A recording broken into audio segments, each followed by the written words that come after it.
ஆடாதொடை ஆடாதோடை என்ற செடியை கிராமங்களில் அனைவரும் அறிந்திருப்பார்கள்.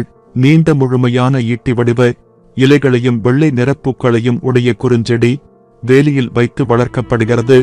தமிழ்நாட்டில் எல்லா மாவட்டங்களிலும் வளர்கிறது. இது கசப்புச் சுவை, வெப்பத்தன்மை, காரப்பிரிவில் சேரும். இது விதை, நாற்று, கரணை மூலம் இனப்பெருக்கம் செய்யப்படும். பயன்படும் உறுப்புகள் இலை, பூ, பட்டை, வேர் ஆகியவை மருத்துவ பயனுடையவை.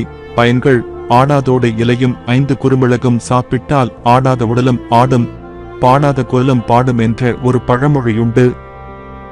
இதனால் காயம், ஈழை, இருமல், சுரம், காமாலை, இரத்தக் கொதிப்பு இவைகளை குணமாக்கும். கபத்தை அகற்றும், இசிவை அகற்றும், நுண்ணிய புழுக்களை கொல்லும், சிறுநாரைப் பெருக்கும் தன்மையுடையது. இலையின் ரசத்தை 10 முதல் 20 தூவரை எடுத்து தேனுடன் கலந்து சாப்பிடவாயே. கபக்குற்றங்களின் பெருக்கைச் சமன்படுத்தியும் வாத தோஷங்கள், பற்பல சுரங்கள், முப்பிணி நோய், வயிற்று நோய், இரத்த கொதிப்பு, இரத்த பித்தம், இருமல், மேல் இழைப்பு, வாந்தி, விக்கல், சூளை அண்ட வாயு இவைகளை போக்கும்.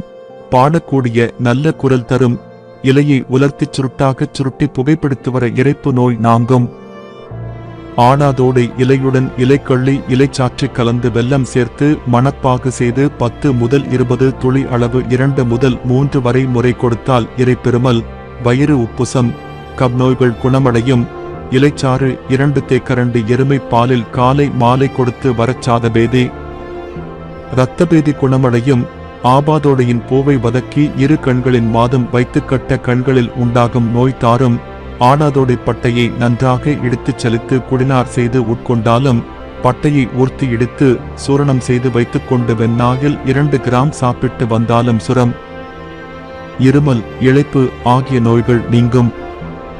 ஆடாதோடை வேருடன் கண்டங்கத்தரி வேர் சமனளவு சேர்த்து இடித்து சலித்து அரை முதல் 1 கிராம் வரை தேனில் சாப்பிட்டு வர நரம்பு, இழப்பு, சவாச காசம், சன்னி, ஈழை, இருமல், சளிசரம், என்புருக்கி, குடைச்சல் வலி ஆகியவை குணமாகும். ஆடாதோடை வேரினால் இருமல், உஷ்ணம், மந்தம், வியர்வை நோய், கடின மூச்சு, கழுத்து வலி முதலியவை நீங்கும். கர்ப்பிணி பெண்ணுக்கு கடைசி மாதத்தில் வேர்க்கசாயத்தை காலை மாலை கொடுத்துவரை சுகப்பிரசவம் ஆகும். ஆகவே ஆடாதோடை என்பது இருதயம், இரைப்பை, நுரையால் இவைகளில் கபத்தினாலும் வாதத்தினாலும் பித்தத்தினாலும் ஏற்படும் கோளாறுகளை குணப்படுத்தும் ஓர் அற்புத மூலிகையாகும்.